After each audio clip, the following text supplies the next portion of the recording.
राष्ट्र सर्वप्रथम, राष्ट्र सर्वप्रथम, राष्ट्र सर्वप्रथम, राष्ट्र सर्वप्रथम। भाजपा के राष्ट्रीय अध्यक्ष जेपी नड्डा ने उत्तराखंड के हरिद्वार में देव संस्कृति विश्वविद्यालय में वसुधैव कुटुंबकम व्याख्यान श्रृंखला को संबोधित किया। कार्यक्रम को संबोधित करते हुए भाजपा के राष्ट्रीय अध्यक्ष जेपी नड्डा ने कहा कि देश आज गर्व महसूस कर रहा है जब हमारे वैज्ञानिकों ने चंद्रयान को चांद के दक्षिणी ध्रुव पर उतारा है और ऐसा करने वाला भारत दुनिया का पहला देश बन गया है। उन्होंने कहा कि अगर हम शिक्षा के क्षेत्र में पाश्चात्य संस्कृति की बात करें तो उसमें शिक्षा जीवन अर्पण करने का माध्यम है। वहीं अगर हम अपनी संस्कृति की बात करें तो हमें समझ में आता है कि इसकी शुरुआत ही संस्कार शाला से होती है। यहाँ शिक्षा अपने जीवन का सार्थक अर्थ ढूंढने का माध्यम है। वहीं इस अवसर पर मुख्यमंत्री पुष्कर सिंह धामी ने भी कार्यक्रम को संबोधित किया। यह हम सबका सौभाग्य है कि आज देव संस्कृति विश्वविद्यालय के तत्वाधान में जो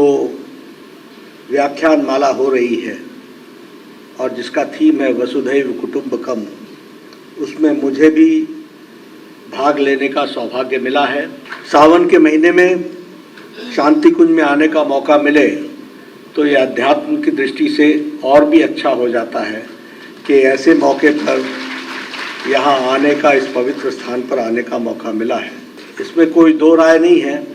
कि देश आज गौरवान्वित महसूस करता है और देश गर्व महसूस करता है जब हमारे साइंटिस्ट, हमारे वैज्ञानिक भारत के दक्षिणी हिस्से से चंद्रयान को उड़ाते हैं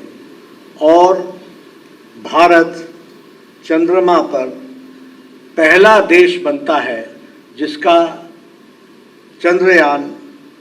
दक्षिणी ध्रुव पर पहली बार कोई उतरता है तो वो भारत का चंद्रयान है। ऐसे शुभ बेला पर सावन का महीना हो, शांति कुंज का प्रांगण हो, चांद पर हम पहुंचे हों, अध्यात्म की चर्चा हो रही हो, तो यह हम सब के लिए बहुत ही सौभाग्य की बात है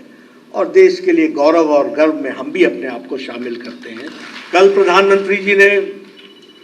जो स्थान जहां पर चंद्रयान उतरा, जिसको टचडाउन कहते हैं, उस टचडाउन का भी जो नामकरण किया शिव शक्ति, वह भी भारत के अध्यात्म जगत से जिस तरीके की विचार, शिव और शक्ति का मिलन, उत्तर और दक्षिण का मिलन, यह हम सबको देखने को मिलता है, तो यह भी हम सबके लिए बहुत ही खुशी की बात है कि ऐसे शिव शक्ति के स्थान को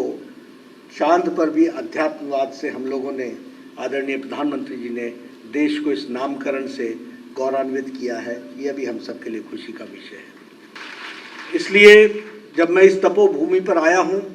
तो श्री राम शर्मा जी को उनके प्रेरणा से और उनके प्रेरणा से जो करोड़ों लोगों ने अपने जीवन में बदलाव लाया और युग परिवर्तन को आगे बढ़ाया है और यह युग परिवर्तन की ओर हम चल पड़े हैं, इसके लक्षण भी हमको दिखने लगे हैं। इसके लिए भी जो उसका बीज उन्होंने रखा था वो आज एक विशाल वृक्ष के रूप में आगे बढ़ रहा है। इसके लिए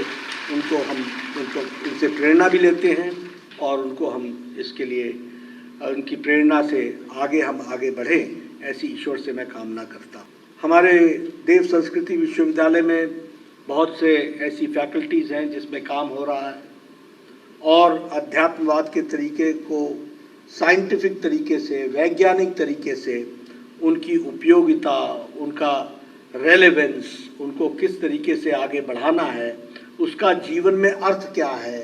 ये सारी चीज़ों को देव संस्कृति विश्वविद्यालय में हमारे विद्यार्थियों को, शिक्षार्थियों को और शिक्षकों के द्वारा जो रिसर्च, जो उसमें गहन अध्ययन चल रहा है, वह भी मानवता को आगे ले जाने में बहुत उपयोगी काम करेगा, ऐसा मेरा विश्वास है। अगर हम शिक्षा की बात करें तो शिक्षा, अगर पाश्चात्य जगत की विचारधारा को देखें तो एजुकेशन इज फॉर ब्रेड, शिक्षा जीवन अर्पण करने का माध्यम है। और जब हम अपनी विचारधारा को देखें और देव संस्कृति विश्वविद्यालय की भाषा को देखें तो हमें समझ में आता है कि इसकी शुरुआत ही संस्कार शाला से शुरू होती है और संस्कार का प्रेरणा स्रोत बनता है। शिक्षा जीवन को परिष्कृत करने का, अपने जीवन का सार्थक अर्थ ढूंढने का रास्ता है, यह हमको उसमें से समझ में आता है, जिसको देव संस्कृति विश्वविद्यालय भारतीय संस्कृति के ज्ञान को, भारतीय संस्कृति के तत्व को, भारतीय संस्कृति के महत्व को जानने का प्रयास कर रही है। इसके लिए मैं विशेष करके बधाई देता हूँ देव संस्कृति विश्वविद्यालय को। माँ गायत्री के सिद्ध साधक, विचार क्रांति अभियान के सूत्रधार, वेद मूर्ति तपोनिष्ठ पंडित श्री राम आचार्य जी को भी नमन करता हूँ, जिनके द्वारा रोपित बीज आज बट वृक्ष का आकार ले चुका है और विश्व के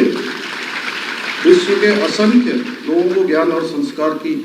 छाया दे रहा है। ये मेरा सौभाग्य है कि मुझे आज उनकी इस पावन धरा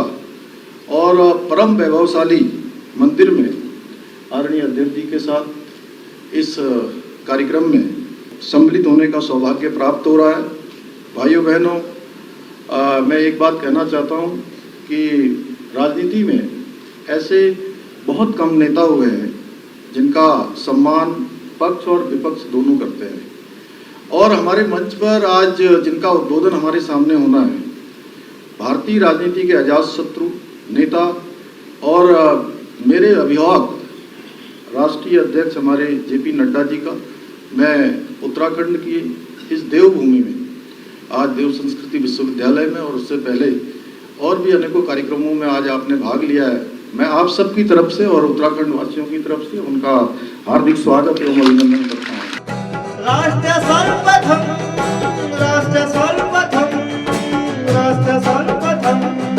राष्ट्र सर्वप्रथम।